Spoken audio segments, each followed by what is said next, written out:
The story began in 1614 when a band of English explorers sailed home to England with a ship full of Patuxet Indians bound for slavery. They left behind smallpox, which virtually wiped out those who escaped. By the time the Pilgrims arrived in Massachusetts Bay, they found only one living Patuxet Indian, a man named Squanto, who had survived slavery in England and knew their language.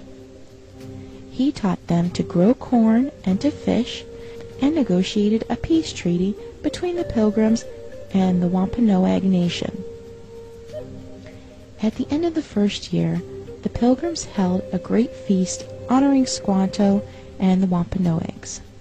But as the word spread in England about the paradise to be found in the New World, religious zealots called the Puritans began arriving by the boatload. Finding no fences around the land, they considered it to be public domain. Joined by other British settlers, they seized land, capturing strong young natives for slaves and killing the rest. But the Pequot Nation had not agreed to the peace treaty Squanto had negotiated, and they fought back. The Pequot War was one of the bloodiest Indian wars ever fought. In 1637, near present day, Groton, Connecticut, over 700 men, women, and children of the Pequot tribe had gathered for their annual Green Corn Festival, which is our Thanksgiving celebration. In the pre-dawn hours, the sleeping Indians were surrounded by the English and Dutch mercenaries, who ordered them to come outside. Those who came out were shot or clubbed to death, while terrified women and children who huddled inside the longhouse were burned alive. The next day, the governor of the Massachusetts Bay Colony declared a day of Thanksgiving, because 700 unarmed men, women, and children had been murdered. Cheered by their victory, the brave colonists and their Indian allies attacked village after village.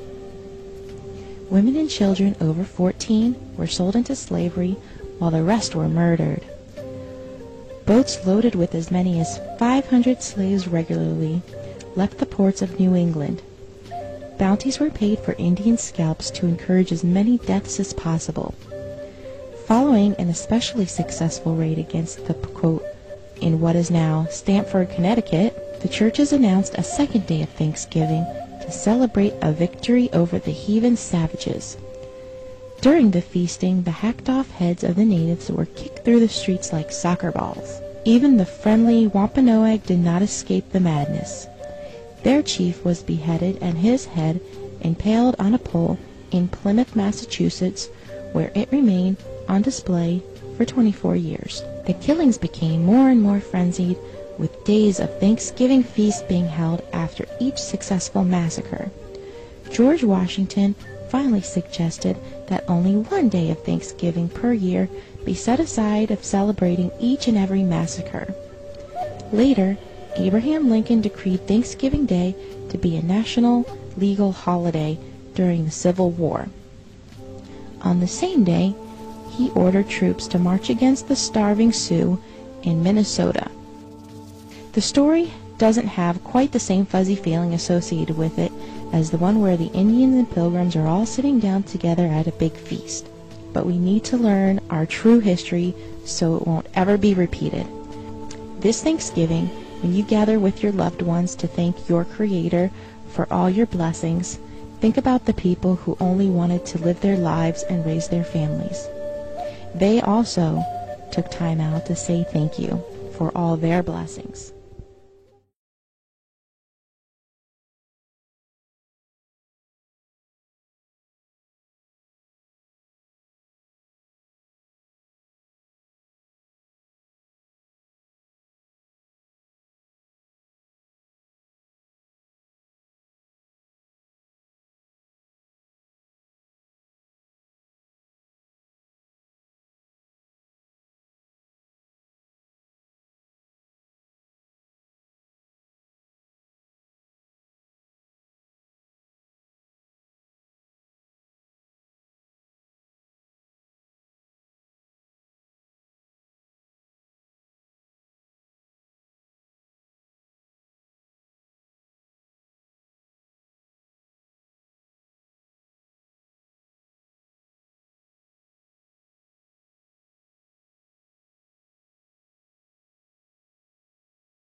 FBNN.